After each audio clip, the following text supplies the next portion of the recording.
पूर्णमदः पूर्णमिदं पूर्णात् पूर्णमुदच्यते पूर्णस्य पूर्णमादाय पूर्णमेवावशिष्यते।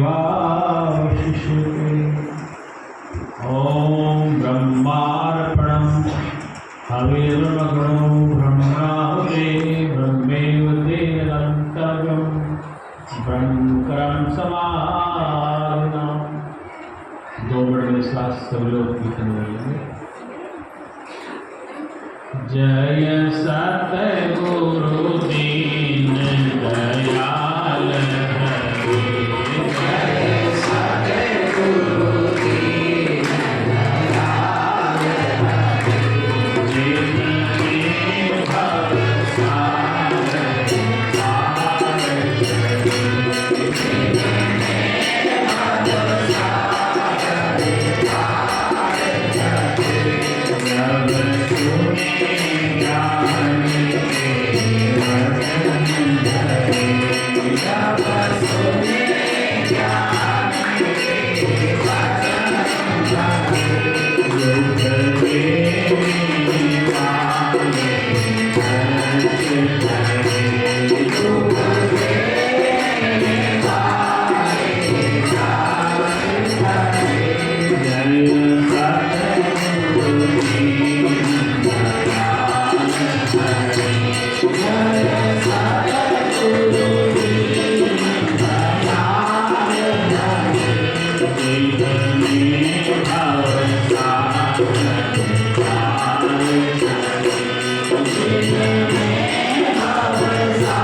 करे,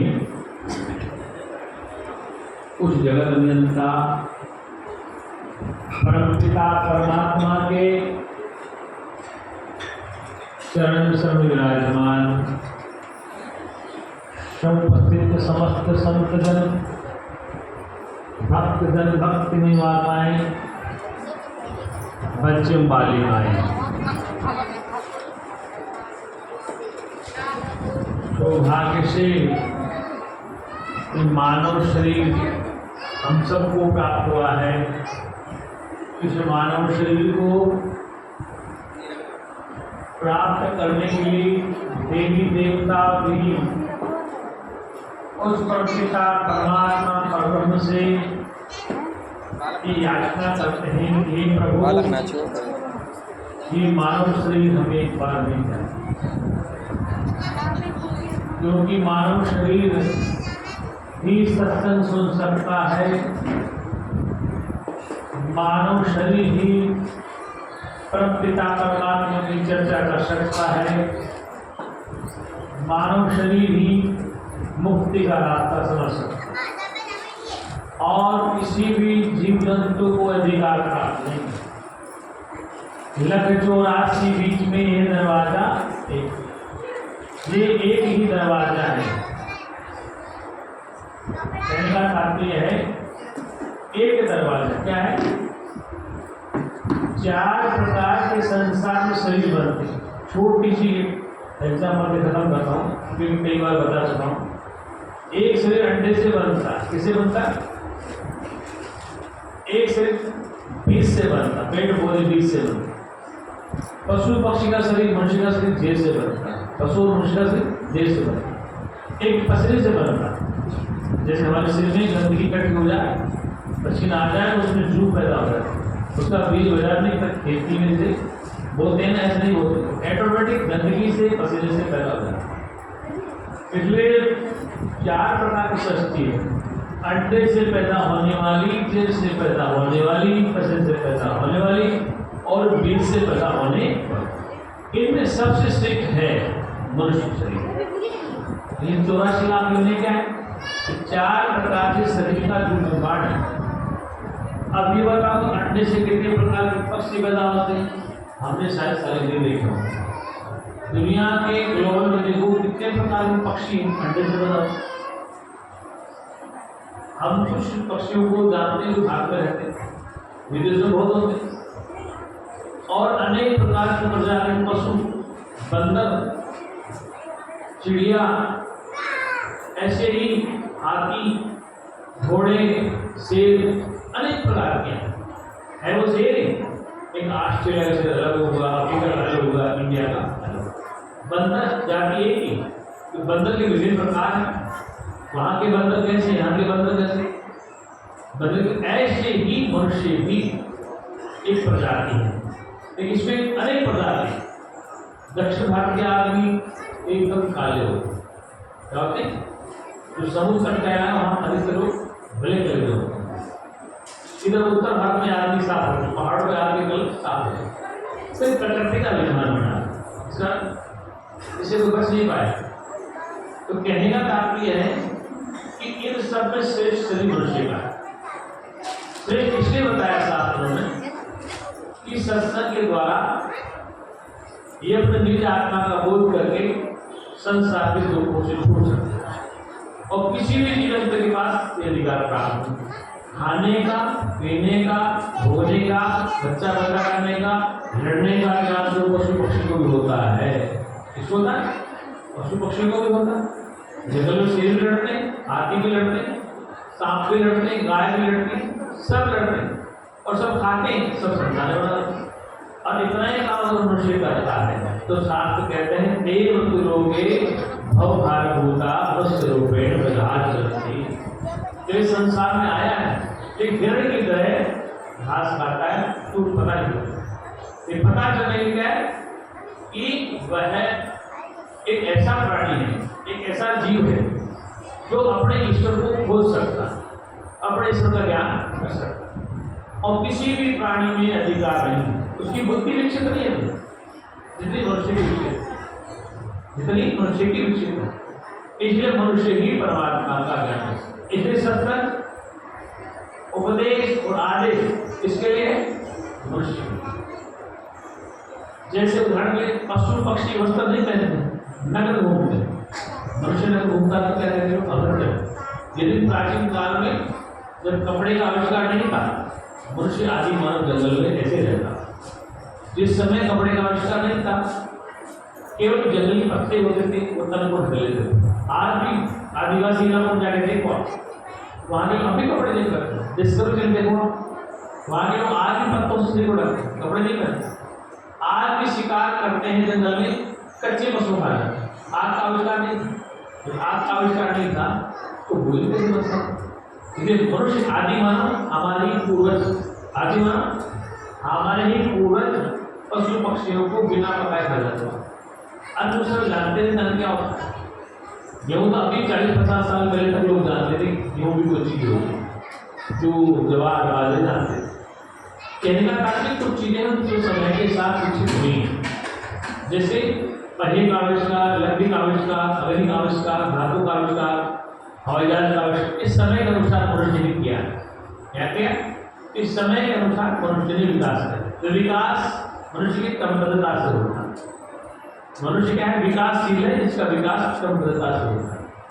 तो उस विकास में एक कड़ी है ईश्वर और जीव के मिलने की। क्या है? ईश्वर और जीव के मिलने की। जीव दुखी तो है, अपने गुरुदेव कहा करते अपने असली बाप को भूल गए, अपने असली बाप को भूल गए और नकली बाप बनाए, इसलिए दुखी है दोस्तों। गुरुदेव कहा करते कि आपको चीज असली चाहिए नकली चाहिए। कहने का तात्पर्य है कि पति असली चाहिए नकली चाहिए। अगर किसी लड़की की शादी नहीं तो क्या पति उसको रबड़ का मिल जाए तो क्या गुजारा हो जाए? किसी लड़के की शादी है तो क्या रबड़ की गुड़िया से शादी कर ले? रोटी क्या डिजाइन वाली चाहिए कि आटे दाल की? रोटी असली चाहिए, पति जैसी चाहिए। किसी महिला के पुत्र नहीं प्राप्त हो तो उसको रबड़ी की कुटिया दे दो, तो क्या वो उसको प्रसन्न हो जाएगी? नहीं। चलो वो मत दो, असली किसी का बच्चा लेके दे दो गोद, तो भी अंदर से संतुष्ट नहीं है। किसी का बच्चा अगर गोद ले लिया तो भी वो संतुष्ट नहीं है। क्यों नहीं? क्योंकि उसने अपने खुद से पैदा उसको नहीं किया। वो जो बच्चे को उसने अपने रक्त से पैदा तो उसको मानती, समाज के लोग लाश से उसको गोद ले लिया, कागज बना ली। क्या कर ली? गोद ले लिया, कागज बना। क्या अंदर से स्वीकृति है? वो सोचे विचार करे क्या मेरा पुत्र है? कहते कि हाँ है, लेकिन जब रियल का मतलब ये तो पुत्र गोद लिया गया तो वह संतुष्ट नहीं। पुत्र भी असली है, मनुष्य का है, लेकिन उसका अपना नहीं, इसलिए वो दुखी। उसका अपना तो इसमें कीड़ा क्या है कि ये मेरे घर से पैदा नहीं हुआ, ये मेरे खून से नहीं बना, इसलिए मेरा अपना। इसका मतलब उसको भी असली पुत्र चाहिए। ऐसे ही समस्त प्राणियों को भगवान भी असली चाहिए, नकली वाले काम। देखिए दूसरी कहा कि दिव्या वाले भगवान नहीं, क्या है? तो दिव्या के भगवान से कल्याण होने वाला असली भगवान चाहिए। वो जी क्योंकि असली भगवान का परिणाम क्या है? उसे कोई जाने न जाने सबको है प्रभु जाना सब ही जनाए, उसको बताने की आवश्यकता नहीं है। वो सच्चिदानंद भगवान। आइए बड़े से आज ये टोपी मिटेंगे। कौन सी है? कौन सा पॉइंट चलेंगे? सुबह क्या समझा याद होगा? सुबह क्या कहाँ तक छोड़ा था संस्कार? कंचन बता तो कहाँ तक छोड़ा था? अभी तो मोटी नहीं खा रहे, दिमाग लगा के कहते मुझे मोटी क्यों कहते? ऊपर से ज्यादा मोटी हुई। सत्संग सुनते ही सुबह का सत्संग क्या था? बच्चे बात को नहीं पकड़ेंगे तो दिन बुजुर्ग कहाँ पकड़? याद तो होनी चाहिए ना कि कल सुबह आज सुबह की मीटिंग हमने दोपहर बाद लास्ट में कहाँ तक छोड़ी थी? अरुण कहाँ तक छोड़ी थी? त्रिकालदर्शिका पर छोड़ी। इस पर त्रिकालदर्शिका और लास्ट में कौन और था? त्रिकालदर्शिका के बाद अपना आपा सबसे आज अपना आपा बहुत चर्चा हो चुकी, उसको दोबारा नहीं लाना। अपना आपा में वो अब है सुख कितने प्रकार? सुख कितने? सुख और तुम दो भाई हैं, अंधेरा और प्रकाश दोनों, अंधेरा और प्रकाश दोनों भाई, लेकिन एक दिन झगड़ा हो गया। क्या हुआ? झगड़ा हो गया तो बात 10 के पास पहुंची। अंधेरे ने कहा महाराज प्रकाश मुझे टिकट नहीं देता। तो प्रकाश ने कहा साहब आज तक मैंने इसको देखा ही नहीं, मैंने इसको आज तक देखा ही नहीं। प्रकाश ने कहा कि मैंने आज तक इसको देखा नहीं। इसको अंधकार, अंधेरा कहता है कि ये मुझे परेशान करता है, वो कहता है आज तक मैंने इसको देखा। तो अंधेरे का विलोम शब्द प्रकाश, प्रकाश का विलोम अंधेरा। ये सुख और दुख ये दो चीजें। सुख संसार के वस्तु पदार्थों से मिलता है, अपने से बाहर से सुख मिलता है, और दुख भी बाहर से मिलता है। क्यों मिलता है? हम जहां जिस वस्तु का संबंध बना लेते हैं उस वस्तु से सुख मिलता है, उसी से दुख मिलता है। क्या मिलता है? ये बताओ आपके परिवार में कितने परिवार के सदस्य हैं? पति है, पत्नी है, पुत्र है, दामाद है, बेटी है, माता पिता है, चाचा था। अच्छा मैं किसी को दुख देता हूँ घर में जाकर? मैं किसी को दुख देता हूँ घर में जाकर? तो दुख कौन देता है? जिसको तुमने अपना मान लिया, दुख वो देता है। चाहे पुत्र हो, चाहे पुत्र वधु हो, चाहे बेटी हो, चाहे दामाद। मैं तो किसको दुख देता? क्योंकि आपने मुझे माना ही नहीं, मैंने आपको माना ही। इसलिए मैं दुख देता हूँ, मैं सुख लेता हूँ। तो सुख किससे होता है? एक दीदी कहा गई किससे होता है? मैं दुख सुख नहीं देता हूँ, क्योंकि मैं किसी पंचायत में काम लगाता ही। तो तुम्हारे पंचायत में काम कौन लगाएगा? तुम्हारे पुत्र वधु, तुम्हारे दामाद, तुम्हारे पोते, तुम्हारा चाचा, तुम्हारा। तो दुख कहाँ से मिला? अपने वालों से मिला, आसपास हो। जो मैं के आसपास है ना, मैं राम, मेरे पिता, मेरे पुत्र, मेरे चाचा, मेरी बेटी, मेरे दामाद, मेरे संबंधी, मेरे साधु, ये जो घेरा है ना मैं के आसपास, उससे ही दुख मिलता है, उससे ही सुख मिलता है। मैंने घेरा नहीं बनाया कि मैं तुम्हें दुख देने जाऊं या मैं तुमसे सुख लूं। कि जहां तुम्हारा अपना घेरा बनाया हुआ है ना, वही सुख देता है, वही दुख देता है। और सुनो, वो भी प्रमाणित नहीं है। जब सास लोगों का झगड़ा हो जाए तो 2-3 दिन तक मुंह सुधारे, लेकिन जब रोटी खा के सो जाए घेरेंगे तो दुख कहां चला गया? 3-4-5 घंटे से सो जाए जिंदगी में तो दुख चला गया। और आग कोई सामने दिखाई दी, गाय दिखती एक दूसरे को, क्या दिखती? सास बहू को गाय, बहू को सास गाय दिखती। और गिरती में सो गए, क्रोध खत्म, गुस्सा खत्म। चलिए, सुख दुख कहाँ मिला? जो आपने अपना आसपास का घेरा बना रखा है, वही सुख देता है, वही दुख देता है, बाहर वाला देता है। जो आपको जानता ही नहीं, न आप उसको जानते, वो व्यक्ति आपको दुख दोगे नहीं देता। यदि इंसान को दुनिया में सुख मिला है तो बर्जिश से मिला है, इंसान को दुख मिला है तो जानता से। ये बात ठीक है गलत है? ठीक है। मतलब जो मैं के आस में कौन सा शरीर वाला मन, इसके आसपास जो घेरा है, कौन सा घेरा है? मैं यहाँ खड़ा है, चाचा है, ताऊ है, भाई है, फूफा है, जीजा है, बहनौली है, साड़ू है, छोटा भाई है, बड़ा बाबू है, पुत्र हो। ये मैं के आसपास दो और मैं खड़े हो गए, क्या हो गए? इन मैं से ही मैं को दुख मिला। राम से सीता को दुख मिला। राम ने कहा, पागल, मैंने सोने का अमृत नहीं बनाया। क्या कहा? मैंने इस सृष्टि में सोने का अमृत नहीं बनाया। वो नहीं, मैंने देखा है। अभी क्या है तो बताओ।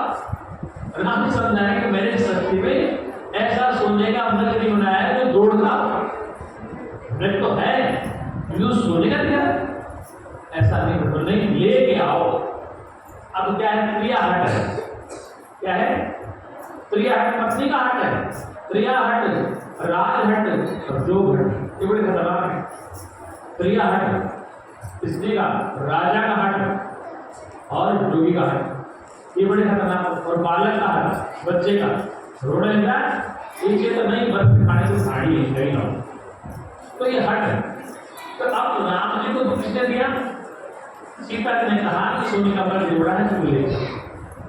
अब राम बेचारे पत्नी वरदान थे, पत्नी की बात माननी थी। क्या क्या राम जी पत्नी की बात मानी और लेके चले जंगल में धनुष ले, क्या लेके चले 3 कमान और 1.5 को मारे, सोने का अमृत ढूंढने चले। क्या हाल हुआ? अपने मैं के पास सीता खड़ी थी, उस मैंने सारा संसार रख दिया और लंका तक चढ़ाई करनी पड़ी। कितने मरे इधर और कितने मरे उधर, कितने मरे इधर और कितने मरे, क्योंकि मैं के आसपास सीता खड़ी थी। तुम्हारे मैं के आसपास ही खड़ा परिवार। ये मैं के जो आसपास से घेरा है वही दुख देता है, वही सुख देता है। और ध्यान रखना, इन वस्तु पदार्थों से अल्पकाल में सुख मिलता है। अल्पकाल माने कम समय का सुख है और कम समय का दुख है। तुम कितने पत्नी वर्ताओ, कितने पति वर्ताओ, जब तक पत्नी दिखाई देती तो दुख देती, और जिस दिन मर जाएगी तो फिर दुख खत्म। जिस दिन खत्म होगी सारा बीमारी खत्म। लेकिन जब कभी छुप छुप के देखोगे, पुराने पिक्चर देखोगे, तो तुम्हें बड़ा कोने में रोना पड़ेगा। क्या पड़ेगा? कोने में जाके रोना पड़ेगा। क्यों? क्यों? स्मृति याद आती, निष्ठा अभी है नहीं ज्ञान में, तो मैं के आसपास का घेरा है जो दुख देता है। क्या देता है? समझ मेरी बात? जो शरीर वाला मैं है, इसके आसपास जो आपने घेरा बना लिया है वही दुख देता और वही सुख देता। सुख भी उसी से और दुख भी उस मैं के आसपास। सब आ गए आपके मैं के आसपास। जो मैं सीता नाम की स्त्री है, मैं राम नाम का पुत्र है, या मैं नाम का व्यक्ति है, मैं नाम की स्त्री, उसके आसपास कौन है? मैं तो आसपास में नहीं, तो दूर रहता हूँ, लेकिन तुम्हारे 24 घंटे कौन रहता है आसपास? बेटी है, बहू है, दामाद है, पुत्र वधु है, पोते नाती, ये तो रहते हैं। इनसे सुख मिलता है और उनको देख के कुछ भी हो तो जब कैसे पोता कूद रहा है, जब कैसे रो रहा है, तुम ले लिया मोबाइल में, ले स्कूटर लिया, क्या कर ले?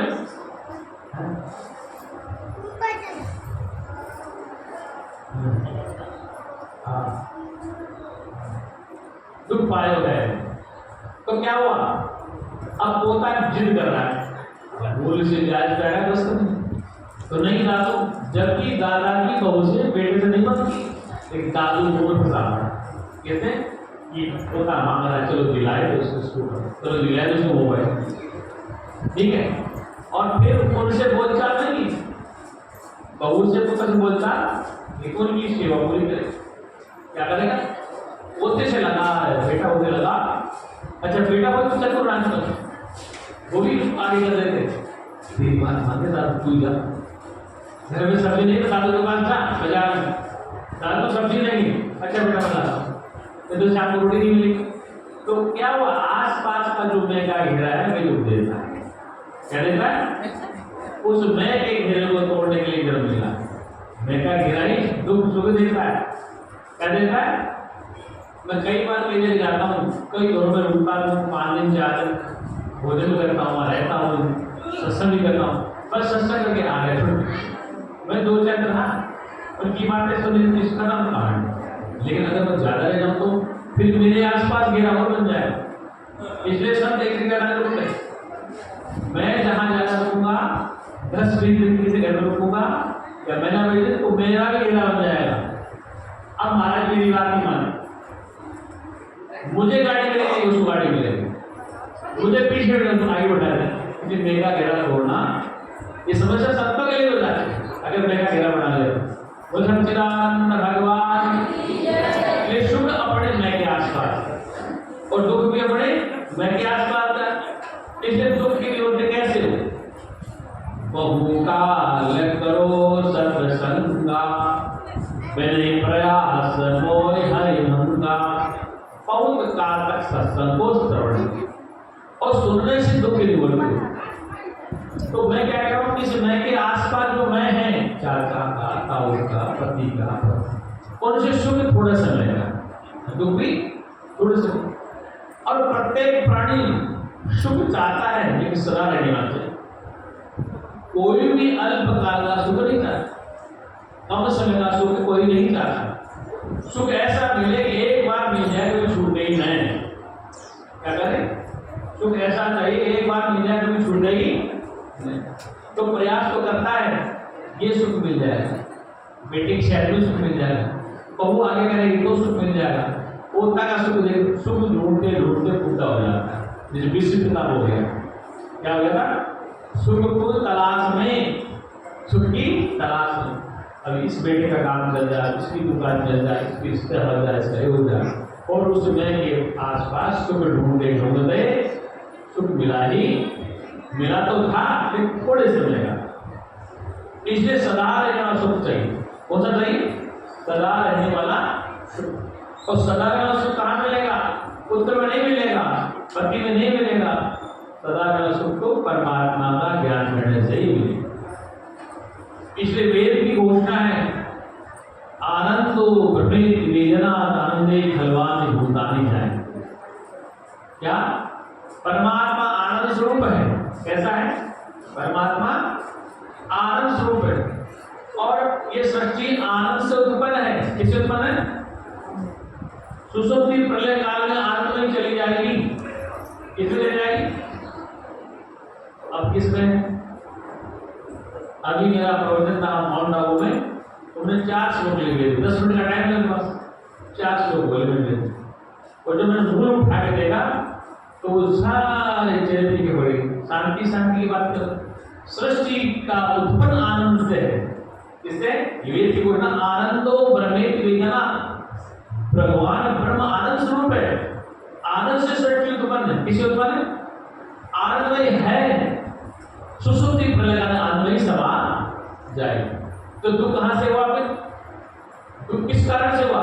दुख का हेतु क्या है? उस आनंद को भूल गए और सुख में लगे, उस आनंद को मूल को भूल गए और थोड़े सुख है उसी को सदा रहने वाला मान लिया। पुत्र से सुख तो आज्ञाकारी है, थोड़ा सुख देता है, फिर उससे राग हो जाता कह रहा था वो आगे करेगा, 2 में से एक आ जाए तो 7-7 रुपया उधर होता है इधर, और जो आम दिखाना उससे वैराग्य हो जाता है।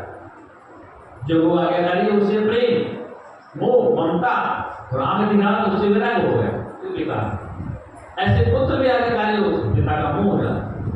और पुत्र भी बदल के देखा आंख श्याम को लिखा पे दो बार सुना भाड़ में ऐसी होला। ये तो कहते हैं लोग, ये बड़े बूढ़े क्या कहते हैं, श्याम को लिखा पे और रामायण श्लोक सुना है, गीता के मंत्र सुना है, तो बुढ़े क्या कहते हैं, महाराज क्या दर्द है दिल, क्या है हरद्वारी चलना आपके पास। कई लोग मेरे पास रहते थे, ऐसे लोग बेचारे घर से दुखी हो गए थे, वो यहाँ रहे 10-20 साल है मेरे पास, नाम तो कहते नहीं नाम रहे वो किसी दुख से है कि श्याम को श्लोक सुनने पड़ेंगे, श्याम को गीता के मंत्र सुनने पड़ेंगे, वेद के विषय को सुनाना श्याम तो मेरे पास रह गई है और आराम से शांत से वजन काट के चले। वो सच्चिदानंद भगवान ये सृष्टि उत्पत्ति कहाँ से, आनंद से। किससे है? आनंद तो भ्रमित विदान आनंद खलवाल भूतानी जानते कि ये सृष्टि आनंद से उत्पन्न है। संतान में आनंद से कैसे उत्पन्न? आप अपने संतान का विवाह करेंगे, सुख प्राप्ति आनंद मिल जाए, इसके लिए आनंद मिल जाएगा, इसके बाद में मुक्ति मिल जाएगा, मिल जाएगा। अच्छा फिर अगर 1 2 4 साल संतान पैदा हो तो वो आनंद दुख में बदल गया। अगर 2 साल तक बच्चा उत्पन्न हो तो दुख में बदल गया, वो आनंद किसमें चला गया? और पुत्र प्राप्त हो गया, पुत्र तो आनंद मिल गया, वो सुख मिला। तो हर प्राणी आनंद की खोज में है, हर क्रिया सुख के लिए है, लेकिन वो सुख जानता है कि सुख किसे कहते हैं। क्षणिक अल्पकाल का सुख मिलता है। राजा दशरथ के 3 प्राणियां थी, कितनी थी? कौशल्या, केकई और सुमित्रा। विद्वान वेदांत चतुर्थ को इन शब्दों को जो वृत्ति बता, लेकिन रियल में कौशल्या, सुमित्रा और केकई। और जब दशरथ के संतान प्राप्त नहीं हुई तो दशरथ जब सुगर रथ में सवारी करने जाता था घूमने के लिए, तो गांव के लोग मुख देखते नहीं, घूम जाते। उसको बड़ा फील हुआ कि मैं रथ में सवारी करता हूँ, ये लोग मुझे शक्ल नहीं देखते, क्या बात। गुरु वशिष्ठ सोचा, महाराज जी क्या बात है, मैं जैसे ही प्रातःकाल रथ में सवार होता हूँ और इस नगर के लोग मेरा शक्ल नहीं देखना था, क्या कारण? तो वशिष्ठ कहा, मालूम इस अयोध्या का उन्हें राजकुमार नहीं दिया, इस अयोध्या का उन्हें राजकुमार 3 प्रणाली मेरे पास। जनता तो जो उम्मीद करती है कि तू संतान से नहीं है, इसलिए जनता तुझे पसंद नहीं करती, जनता तुझे पसंद नहीं करती, इसलिए इस कारण से जनता तेरे से विमुख हो जाती कि भविष्य क्या होगा, अयोध्या तेरे संतान है नहीं, इस अयोध्या में राज कौन करेगा, इसलिए सब तेरे से विमुख हैं। बोल श्री राम भगवान। फिर उपाय बताया गया, और क्या बताया गया? उपाय बताया गया किसको? वशिष्ठ जी ने उनको उपाय बताया दशरथ जी को, जो बताया, और उपाय से फिर 4 पुत्र प्राप्त हुए। कितने? वो कहानी लंबी जाएगी, अपना विषय। वो सच्चिदानंद भगवान इसलिए सृष्टि आनंद से उत्पन्न है, हर क्रिया आनंद के लिए, हर क्रिया सुख के लिए। लेकिन सुख संसार के भौतिक वस्तु पदार्थों से कुछ समय में प्राप्त होता है। आनंद तो बाहर से प्राप्त नहीं होता। अगर बाहर से प्राप्त होगा तो आपसे छूट जाएगा, बाहर से प्राप्त होगा तो, क्योंकि मैं के आसपास जो सुख मिल रहा है भ्रम है कि आनंद मिल रहा है, वो मैं के आसपास जो सुख मिल रहा है वो आनंद नहीं है, तो क्षणिक है, अल्पकाल का, कम से कम 10-5 साल का। लेकिन आनंद तो अपने आप में है। क्या है आनंद? तो आनंद है, वो आनंद सुख परमात्मा है, आनंद सुख भगवान। उसको जब समझ लिया, उसका जब बोध हो गया, फिर तुम्हारा जीवन आनंदमय है। ऐसा है आपका जीवन आनंदमय है। क्यों? उस परम रहस्य को जानने के बाद कुछ जानना शेष नहीं रह जाता है। जो आनंद अपना निज आत्मा है, उसका बोध करने के लिए कहा है, शास्त्र ने कहा इस बात के लिए नित्य अनित्य वस्तु विवेक है, सत्य असत्य वस्तु विवेक है। नित्य वस्तु का अनित्य वस्तु का ज्ञान करो और फिर तुम आनंदित हो सकते। क्या करो कि आप क्षर और अक्षर 2 का ज्ञान करो। भगवान कृष्ण गीता कहते हैं क्षर और अक्षर ये होता है, क्षर शरीर है, अक्षर इसमें और है। क्षर में जिसका नाश होता है, तो मैं का नाश होता है, मैं के आसपास रिश्तेदार को क्षर भी सब नाशवान। मैं शरीर का भी नाश, वो भी क्षर है, और इसके रिश्तेदार में क्षर है। एक अक्षर है, क्या है? अक्षर में जिसका नाश नहीं हो। इन समस्त मैं के भीतर जितने मैं हैं, उनके भीतर एक ही मैं है जिसे अक्षर कहा गया। क्या है? अक्षर। उसको वेद अक्षरातीत कहता है। अक्षरातीत, ये अक्षर मानी जिसका नाश नहीं होता है, वो अक्षरातीत तुम्हारा स्वरूप है और वही आनंद स्वरूप है। उसी को जानना इस जीवन का प्रथम और अंतिम उद्देश्य है, और उद्देश्य नहीं। एक बार कुछ भक्त लोग संत के पास के मिलने के, कुछ भक्त लोग दादू दयाल के आश्रम में मिलने के। तो क्या हुआ कि तालाब में दादू दयाल भी नहा रहे थे, क्या करते? कोई जा नहीं पा रहे थे। स्नान में बाहर निकले, दादू दयाल घुटमुट कर रहा था अपना से, जैसे संत घुटमुट होते हैं। तो वो दो आदमी आए, वो जान नहीं पाए कौन, और उनके सिर में 2 टक्के वाले दो। क्यों? दादू दयाल कहा रहते हैं, क्या कहा? जिज्ञासा कहा, उसके सिर में मार के ऐसे दादू दयाल कहा रहते, पूरे सामने रहते, वहां चले जाओ। अब वो आ गए। अब आप पूछा महाराज कब तक आएंगे सत्संग में? बोले वो तो 5 बजे आएंगे, 6 बजे आएंगे। तो वो बेचारा इंतजार करता। दोनों जिज्ञासु किससे मिले गए? दादू दयाल से सत्संग सुनने गए। और जैसे 5 बजे पब्लिक बैठी, दादू दयाल स्टेज पे आ गए। उन्होंने देखा, अरे यार ये तो वही व्यक्ति जिसको हमने बता रहे दादू दयाल से आए। बड़े संजन आ गए। सत्संग सुनने के बाद मुझे महाराज बड़ी गलती हो। क्या हुआ बेटा? महाराज हमने आपको ऐसे कर, बोले बेटा तुम मारने जाते हो ना? हाँ जाते हैं। क्या देखते हो? मटका तब देखते हो, कैसे पका के देखते हो? कच्चा तो नहीं, टूट तो नहीं रहा है ये मटका। बेटा इसको गुरु बनाने आया है। क्या बनाना है? तो जांच तो ले कम से कम कि गुरु ब्रह्म ज्ञानी है नहीं। कुमार के जब जाता है तो मटके को सगरे को बजा को देखता है। तो गुरु बनाना है, कम से कम जान तो ले कि गुरु ब्रह्म ज्ञानी है या। ध्यान रखना, जहां भी जाओ जब तक ब्रह्म मिलता गुरु नहीं मिले तब तक गुरु स्वीकार नहीं करना चाहिए। जो भी बात बहुत मिलते। इसलिए मैं अपनी बात करता हूँ, मैं पढ़ाई का विद्वान व्यक्ति गुरु जी के पास ऐसे नहीं। मैंने बहुत पापड़ वाले संतों के पास पढ़े, चले गए शांति में, वैसे नहीं मैंने गुरु मानता हूँ। मतलब इसी तरह से स्वीकार नहीं किया। उनकी सादगी, उनकी भविष्यवाणी, उनकी प्रतिभा को देख के मैंने गुरु माना। और लास्ट में उन्होंने कह दिया था दिल्ली में एक बार, कुछ लोग मौजूद हो गए। तो जब हमने मना कर दिया इस बात है कि हम इस बात को स्वीकार नहीं करेंगे, क्या आपका बहुत विद्वान सबसे पढ़े लोग। और ये कहता कि क्या तो मुझे गुरु मानता है? नहीं मानता। गुरु मुझे मानता है या नहीं मानता? क्यों? तो शंका थी। अगर मेरे पास वो पढ़ाई का शब्द आ जाए तो मुझे डाउट होता है मेरे पास नहीं रुकेगा, मेरे पास रुकने वाला नहीं। तो गुरु को आभास हो जाता है। और एक ही आदमी का तो मुझे गुरु मानता है या नहीं मानता। तो मैंने कहा महाराज इसमें कोई शंका ही नहीं। जब आत्मा इतने वर्ष में रह रहा हूँ, से रहा हूँ, तो बोले अब मेरे आदेश का पालन कर। अब मेरे आदेश का आगे कुछ नहीं बोलेगा। और सबसे पहले देखा है मालूम ना, सबसे पहले देखा एक ही व्यक्ति था, इधर वो बैठते इधर मैं बैठा। तो कहने का तात्पर्य है कि दादू दयाल जी महाराज का जो जीवन था, जैसे स्वामी जी का जीवन था, लेकिन हमेशा ध्यान रखो कभी भी गुरु बनाओ पानी पियो दान करो, गुरु बनाओ दान। ब्रह्मवेता ब्रह्म ज्ञानी गुरु बने। वैसे गुरु तो गली में घूम रहे, मंदिर में घूम रहे, गुरुवार का फैला करेंगे, लेकिन जो तुम्हें अपने निज आत्मा का बोध करा दे, क्या कहते, जो आपको ठीक मार्ग में ला दे, सत्य का बोध करा दे, वो सत्यवादी गुरु है। बाकी सब गुरु है। वो सच्चिदानंद भगवान। समस्या क्या है? ये भोला प्राणी है, ये भोला जीव, इसको भटकाने वाले बहुत दुनिया है।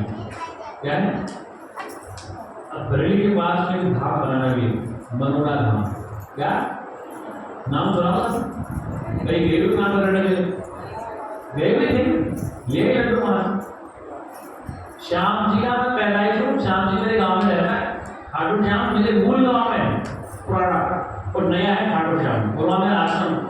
ये सब बताते थे। श्याम जी का मूल स्थान मेरे गांव में है। जब यात्रा जाते हैं तो पहले मेरे गांव जाते हैं, उसके बाद खाटू श्याम आता, और खाटू श्याम से 30 किलोमीटर पहले हमारा आश्रम है। ये सब बताते हैं। 7 बीघा कितने बीघा में, इसे ज़्यादा बड़ा। तो प्रश्न आता है, इतने साल से 25 साल से मेरी संस्थान चल रही, लेकिन वहाँ भीड़ नहीं होती, लेकिन श्याम जी की लाइन लगी क्या लगी बड़ी? श्याम जी क्या मनोहर धाम अभी बना, मनोहर धाम तो अभी बना, ज़्यादा प्राचीन नहीं है। प्रश्न यह था कि भोले जी को कहीं लगा दो, बस लगा दो, लगा दो। डॉक्टर को नहीं दिखाएंगे, अच्छे डॉक्टर को क्या दिखाएंगे? किसी अच्छे डॉक्टर विशेष के पास नहीं जाएंगे, क्या करेंगे? मनोहर धाम चलो, आ चलो, खाटू श्याम चलो। भारत में 80% लोग आज भी अशिक्षित है धर्म के नाम पर। लेकिन हमारा वेद क्या कहता है? विज्ञानम आनंदम। वेद क्या कहता है? विज्ञान स्वरूप परमात्मा क्या है? एक राजस्थान में बीकानेर जिला, उसमें एक पेड़ था, उस पेड़ के आसपास दीमक लगी। क्या लगी? दीमक लगी। तो एक पंडित जी वहां पहुंचे, मीडिया वाले ने देखो इस मिट्टी को जो लेप करता ना शरीर उसका कैंसर खत्म हो जाता है। क्या कहा? इस मिट्टी को जो लेप करता है उसका कैंसर खत्म। वहां भीड़ लगी तो पेड़ को उखाड़ने लगे लोग, कैंसर की दूर बीमारी करने, उस मिट्टी का लेप करता है तो कैंसर। भीड़ लगी दुनिया पर। मैंने कहा कि एम्स के डॉक्टर से पागल है, इस 30-40 साल से खोज करवाए, उनसे इलाज नहीं हो पा रहा, इस मिट्टी से इलाज कैसे हो जाए? तो भारत में आज भी 80% लोग अंधविश्वास पे विश्वास करते। मुझे आज 25 साल हो गए, 22-23 साल हो, नए लोग नहीं जुड़ रहे। अगर कहीं मनोहर धाम में बना था या शरीर धाम बना था, क्या बोला था? शरीर धाम नहीं बना था तो तुमको कुछ नहीं पड़ा, मर जाते मेरे पास आए, तो मेरे तक पहुंच नहीं पाते कि महाराज से मुलाकात हो जाए, नहीं आता। क्यों? सारी दुनिया पागल, मतलब कि सत्य को कुछ सुनना ही नहीं चाहता। अब बताओ करेगा? गुरु जी चिल्लाते चिल्लाते चले, और फिर क्या? अंतोगतवा आना वही पड़ेगा, आना वही पड़ेगा। वो सच्चिदानंद भगवान। ये देखो मीडिया वाले बैठे, इनसे पूछो बच्चे के क्या क्या नाम, क्या मैंने एक जगह जगह बात करें, वहाँ ले जाओ, वहाँ ले जाओ, वहाँ ले जाओ, क्या करें? वहाँ ले जाओ, वहाँ ले जाओ। वो पानी पी लो, क्या करो? उस पानी से कैंसर दूर होगा, बीमारी दूर होगी। कमाल होगी, पानी पीने से बीमारी दूर होगी। मानते फिल्टर पानी होगा तो तमाम स्थिति होगी। अगर ऐसे पानी से बीमारी दूर होती तो डॉक्टरों में मेडिकल बंद कर दो, बंद करो। ऐसा नहीं संसार में। इसलिए जीव को होश में आना चाहिए। क्या आते? आप आयुर्वेद का ट्रीटमेंट में, एलोपैथी का ट्रीटमेंट में, होम्योपैथी का ट्रीटमेंट में, लेकिन लोग माहौल में न फंसे। वो सच्चिदानंद भगवान। ये बात ठीक लग रही, बुरी लग रही है? जाएंगी चंडी देवी, ठीक लग रही? ठीक तो लग रही। जाएंगे मनसा देवी, क्या करेंगे? ठीक तो लग रही। जाना चंडी देवी, आश्रम बोले तो मिल जाएगा, अच्छा मिल जाएगा। जाना मनसा देवी, ठीक लग रही। गुरु जी कहा करते कि पंचों के बाद सिरमाते कि पताला वही गिरे। कुल सच्चिदानंद भगवान। इसलिए शुद्ध हमेशा बाहर से मिलता है, अल्पकाल, दुख भी बाहर से। एक परमात्मा आनंद स्वरूप है, क्या है? वो ज्ञान स्वरूप है। इसलिए संसार के भौतिक पदार्थों से टेम्परेरी सुख मिलता है, और परमात्मा ज्ञान से परमानेंट सुख। ये टेम्परेरी माने कुछ समय का, और परमानेंट माने सदा रहने वाला। तो सदा रहना चाहिए, परमानेंट चाहिए, टेम्परेरी चाहिए। कौन सा सुख चाहिए? सदा रहना सुख अगर चाहिए तो ज्ञान को समझना ही पड़ेगा। इस बात को समझना ही पड़ेगा। आज समझो तो ठीक, अगले जन्म में समझो तो ठीक। गुरु जी कहते बेटा समझाने मैं आऊँगा, और अंत में मैं ही बताऊँगा। मैं बताऊँगी, मैं ही कहूँगा इस बात को। मैं वो बेटा ही कहेगा इस बात को बोले कि वास्तव में तुम्हें शांति कैसे प्राप्त होगी। इसलिए सुख क्षणिक है, अल्पकाल का है। दुख भी अल्पकाल का, जिनमें कष्ट आते ही, आज कष्ट आया घबरा गए, फिर खत्म हो गया, फिर थोड़ा सुन, फिर उससे भयंकर कष्ट आ गया। एक आदमी हाथ खड़ा करे जिसके जिसमें दुख ना आया और फिर दुख खत्म ना हुआ, खत्म हो गया, फिर नया दुख आ गया। क्या हो गया? फिर नया, एक के बाद एक। अब उसका संघर्ष जीवन है, लेकिन अगर ज्ञान है तो उसका भी निवारण होगा। अगर ज्ञान नहीं है तो, अगर ये ज्ञान नहीं है तो संसार में जीव भटक जाएगा और दुखी हो जाएगा। इसलिए दुख भी आते हैं, सुख भी आते हैं, ज्ञानी दुख आवे सुख आवे हर हाल में मस्त रहेगा। इसलिए पल पल क्षण क्षण घड़ी घड़ी, पल पल में क्षण क्षण में घड़ी घड़ी में ये परिस्थितियां बदलती रहती हैं। क्या ये परिस्थितियां सब बदलती रहती हैं, लेकिन परिस्थितियों को जानने वाला नहीं बदलता, एक रस रहता है। तो उसने कहा जो त्योहार एक रस रही तो तीनों कालों में एक रस रहता। तीन काल कौन से? देखो समझा, भूतकाल चला गया, वर्तमान चल रहा है, भविष्य आने वाला। तीनों कालों में एक रस है। कौन? वो आनंद स्वरूप परमात्मा तीनों कालों में एक रस है। तीनों कालों में, जैसे ब्रह्मा विष्णु महेश के योग में था, ब्रह्मा विष्णु महेश नाम कृष्ण के योग वो सब था, अब भी है, आगे वो रहेगा। तीनों कालों में एक रस है।